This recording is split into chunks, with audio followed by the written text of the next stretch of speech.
Reporting from Arkham Asylum, this is Gotham Rogues. In this video we take a look at the Batman the Animated Series episode, Riddler'S Reform.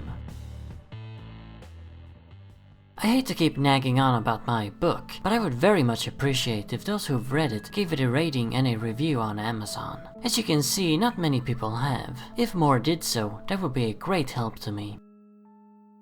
Riddler'S Reform is the third and final Riddler episode on Batman the Animated Series. It was written by Burnett, Paul Dini and Randy Rogel, while Dan Riba directed. In the episode, Eddie Nigma, aka the Riddler, has been paroled from Arkham Asylum for good behavior. Naturally, Batman doubts Eddie's so-called reform and sticks close to his tail. Eventually, he catches the puzzle bandit red-handed, committing yet another Riddle-related crime. Or so the Dark Knight believes. Turns out that Eddie was just delivering some of his latest toy inventions to the Wacko Toy Company. Following his rehabilitation, Nigma made a deal with Wacko Toys to use his likeness in a new series of toys, which ends up being very popular. To Batman's surprise, that's all that's going on. Riddler has left his life of crime behind and is now in the toy business instead. Or is he? The increasingly paranoid Batman begins to suspect that Eddie is actually giving him extremely vague clues to future crimes, and it's up to the hero to solve them before it's too late.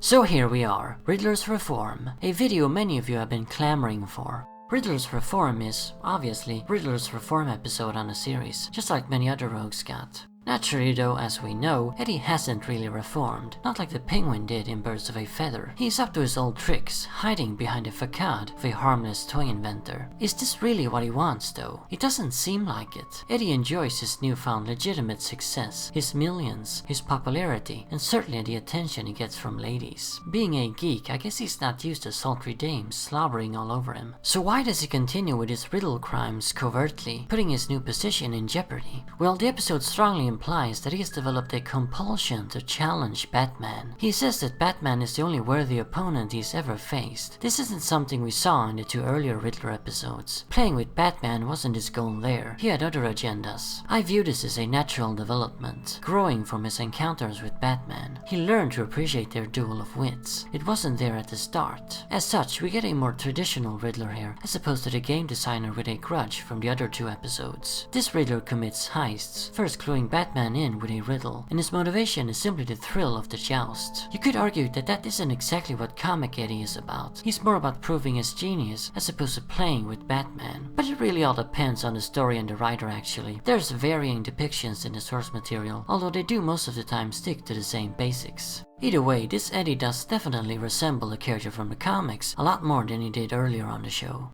Eddie does eventually decide to get rid of Batman, because like I said, he doesn't want to go on with the crimes. And if Batman dies, so does the Riddler. Without the Dark Knight, he will be free to enjoy his life as a millionaire. I find this very interesting. He has this uncontrollable urge that he wants to eliminate. He doesn't really reform or try to reform until the end of the episode, when he kills or believes he's killed Batman. That's the true Riddler's Reform moment, as he throws the mask, hat and suit jacket into the fire. If he had been successful, Eddie would have achieved what Oswald, Harvey, Harleen, Pam, and so many other rogues failed to do, actually leave his rogue days behind him. I don't doubt that. Now, this isn't quite how I would have written Riddler. If my Riddler managed to kill Batman, his only real opponent, there'd be nobody left to stand in his way. He'd finally be able to show Gotham just how smart he really is. The depiction we get here though is in my opinion just as fascinating and fits the character equally well. There is one negative thing I want to say about this episode. Why in the name of God would a toy company use the likeness of a known criminal for their products, which are meant for kids? That is completely illogical. Okay if some company wanted to make Riddler merchandise, but for kids? That makes no sense. I already talked about John Glover's performance as the Riddler in my review of If You're So Smart, Why Aren't You Rich? So I'm not gonna do that here. I just want to say this. I wonder what it must have been like for Glover going from this piece of Batman media to starring in Batman and Robin. Here he's given sophisticated material to work with, and he's obviously been told to take it seriously. In Batman and Robin, he's got that awful script and was told to ham it up like it was a cartoon. It's such an interesting contrast and must have given Glover conflicted views on Batman. It's especially interesting given the fact that the roles are reversed. The cartoon is more adult, while the live-action film is more like a silly kids cartoon. You'd think it would be the other way around. So there you have it, that's Riddler's Reform. In my opinion, the best Riddler episode on the animated series. I kinda regret not putting it on my top 15 episodes list, but then again I'm not entirely sure which episode it would have replaced. I love them all. I guess that's just a testament to the quality of this show.